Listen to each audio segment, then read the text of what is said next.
Sekarang kita mungkin gak ngefans sama Parma, tapi ada satu masa di mana kita senang kalau ngeliat Parma main atau menang. Balik lagi di Jaktim, jajakin tim Parma pas lagi masih jaya-jayanya. Let's go. Di awal tahun 90-an, Parma ini bisa dibilang people power. Karena coba bayangin, di tahun 91 baru naik ke Serie A, udah masuk zona Eropa. Dan gak pakai lama, di tahun 95 langsung tuh juara UEFA Cup. Pemilik Parma saat itu, keluarga Tanzi, punya ambisi yang sangat besar untuk membuat Parma ini berkembang di Serie A. Salah satu caranya adalah keluarga Tanzi ini merekrut seorang pelatih yang dinilai punya potensi besar di Serie A, yaitu Carlo Ancelotti. Dan di masa Carlo Ancelotti ini pula, Parma pelan-pelan tuh naik menuju masa keemasannya. Jadi di musim debutnya Ancelotti ini, Parma itu langsung menduduki peringkat 2 Serie A, cuma terpaut 2 poin dari Juventus di akhir musim. Dan di masa Ancelotti ini pula lahir bintang-bintang Parma yang jadi alumni lalu menjuarai Piala Dunia. Ada Trio Cannavaro, Lilian Thuram, dan Gianluigi Buffon. Dan jangan lupa teman kita dari Argentina, Hernan Crespo. Dan puncaknya itu di tahun 98, di mana saat itu Parma tuh dapat double winner. Mereka juara Piala UEFA sama Coppa Italia. Nah saat itu Parma yang dilatih Alberto Malesani bisa dibilang jadi kuda hitam di Serie A karena bisa mengganggu persaingan antara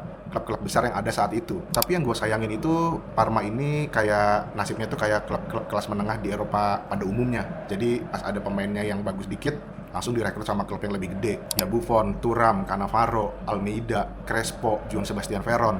Mereka perlahan-lahan pindah satu persatu demi mendapatkan karir yang lebih bagus ke klub yang lebih gede. Makanya setelah lewat tahun 2000-an, prestasi Parma itu ya udah di papan tengah aja. Tapi uniknya, Parma ini bisa ngebuat pemain-pemain yang dinilai udah habis atau tersisih dari klub lamanya itu jadi gacor lagi. Hidetoshi Nakata tuh. Katanya udah abis di Roma, pas pindah ke Parma, dia gendong-gendong juga tuh. Claudio Taffarel, abis eranya Buffon, cuma dia tuh kiper Parma yang gue inget. Dan yang paling gue inget dari pemain yang dinilai kalah saing di timnya, lalu pindah ke Parma terus jadi bagus itu adalah The Emperor Adriano. Tapi ya udah, cerita Parma mentok di sekitar awal 2000-an. Parma mungkin aja jadi cinta pertama orang yang suka bola, tapi layu sebelum berkembang. Gue terakhir nonton Parma tuh kayaknya pas strikernya Alberto Gilardino deh sebelum dia pindah ke Milan. Abis itu udah nggak ngikutin lagi Parma. Dan ya udah, setelah tahun 2002 atau 2003, Parma dinyatakan bangkrut karena skandal keuangan yang melibatkan sponsor utamanya, yaitu Parmalat. Oh iya, waktu The Emperor Adriano dipinjemin dari Inter ke Parma, Adriano itu punya temen duet yang cocok banget di Serie A. Media Italia bilang bahwa duet ini mengingatkan mereka sama duet ikonik Juventus, Del Piero, dan Inzaghi. Tulis jawabannya di kolom komen kalau lo tahu siapa duet Adriano saat itu.